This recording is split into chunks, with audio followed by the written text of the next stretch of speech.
I think what you're trying to ask is why am I so insistent upon giving out to them that blackness, that black power, that black pushing them to identify with black culture. I think that's what you're asking. I have no choice over it. In the first place, to me, we are the most beautiful creatures in the whole world. Imagine having a name like Nina Simone. When I saw Nina Simone trending on TikTok, I just knew it was about to be greatness personified. I knew, some things were about to happen. I was so excited to see what was the conversation. Was it singing? Was it dancing? Was it embodying, the essence? And then I saw this video. I would like to speak on something. I know it can be like a touchy subject, but I want to talk about this because this is a struggle that I have had with my confidence ever since I can fucking remember. I am a very confident person, but the one thing I'm insecure about is my natural hair. Like, I feel like my natural hair is 4C. Like, it's coily, okay? And it shrinks so bad. And I've been getting relaxers ever since I was a child. I went natural for a couple of years, and I just could not bring myself to be comfortable with my natural hair. And I just feel like, especially like within our community, obviously there's texturism, but I also feel like, this is gonna sound so like kind of privileged, but I don't have to say it, but I just struggle with this.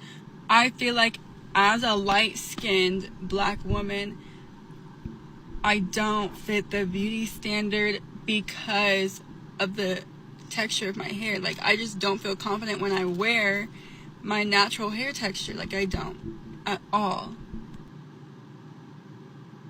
So I've always gotten relaxers, and I've always worn my hair in protective styles. Obviously, I know it's detrimental to think, and I know it's detrimental to our community, and it's a very I did not see that coming. Privileged thing to say in comparison to the problems that brown skin and darker skinned women have to go through. I'm very aware of that. That's just one of my personal struggles, and I just wanted to say that because, yeah, texturism. Out of all of the things she could have said, I did not see that coming. I got to give it to her. I did not see that coming. But then I thought to myself, she kept saying this word texturism. And I'm like, girl, no, what you mean is colorism. So Nina Simone got on here, told y'all that she's very insecure about her 4C hair. And as a light-skinned woman, she doesn't feel like she meets the beauty standard. And y'all do what y'all always do, which is lose the fucking plot. Y'all sitting up here arguing about whether or not black women actually like their 4C hair. And this girl basically crying about the fact that she can't fully benefit from colorism as a light-skinned woman because she has 4C hair. Like, how is that going over everybody's head? Y'all getting on here making think pieces like y'all some real intellectuals, and the material is right there. Clock it! Because there's no other reason for her to specify her being light-skinned.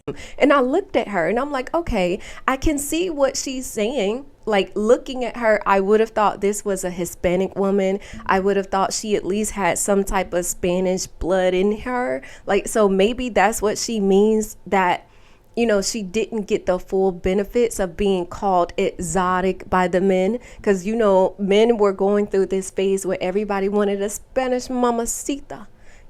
Everybody were considering mixed children exotic. So maybe she felt like if she had a different texture of hair, she could have passed. And I'm not trying to be facetious or funny when I say this, but I do not think it was her hair. I think it may have been the forehead. And I saw this creator who brung an even greater point. Like, they were able to kind of just bring it all together.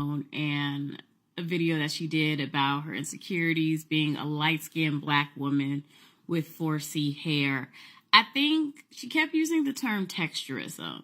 And it's deeper than just texturism. I think subconsciously what she was bringing to the forefront in front of all of her followers on social media is the fact of your presumption that your privilege, that your skin color would thereby correlate with a certain hair type. And that is not the case, because she specifically mentioned, I don't feel that I line up to the beauty standard. And we all know she is referring to the Eurocentric, the white Euro standard. And so that's where I kind of got lost in her video, and even the subsequent video that she made, which I guess was trying to like clarify what she meant. But I'm like, nah, you definitely spoke on your insecurities, and even went back to how even as a child, you continued to get your hair relaxed because you wanted a looser curl pattern because it was what you thought was more acceptable. So that's something that's been ingrained in you since a child. And she brought home a great point, that it's not that you were focused so much on the color of your skin. You were kind of feeling like there was a thing called pretty privilege. You would have been considered pretty or different or exotic and got, treated like non-black women, because a lot of people know black women kind of get, whatever. That's a conversation for another day. If you know, you know. But then I saw another girl that was like, don't be too hard on her, because when I was growing up, I had a certain hair texture that required me to get treated a certain type of way. And then I got certain type of comments. Now, speaking for myself, I have always had this level of confidence and high self-esteem to where no matter what anybody thought about me, said about me, you couldn't tear into my spirit.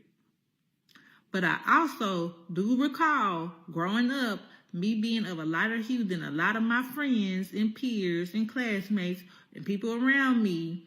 When I would go to school, especially, people would connect light skin with having a softer, greater hair. Even within my family, because when I was... Maybe she got picked on by the people in her family like that other girl did.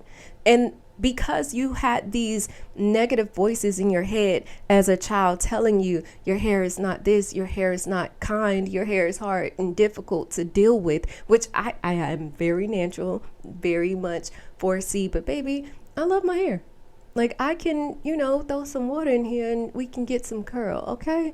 But I didn't have a negative upbringing in regards to my hair. You were celebrated in the South for having a lot of hair, a big puff ball of hair, like the Diana Ross, like all of that was seen as beautiful. Like, so for me, I love my hair. I embrace my hair. I don't feel like it has withdrawn anything from me. Like all the things that I have, I've worked for. I don't feel like I've had certain jobs or didn't get certain jobs because of my hair. I don't think it's that people hate their hair or black girls are out here hating their hair. I think it's childhood trauma. Let me know what you think. My name is Daisha Shakila. Let's talk.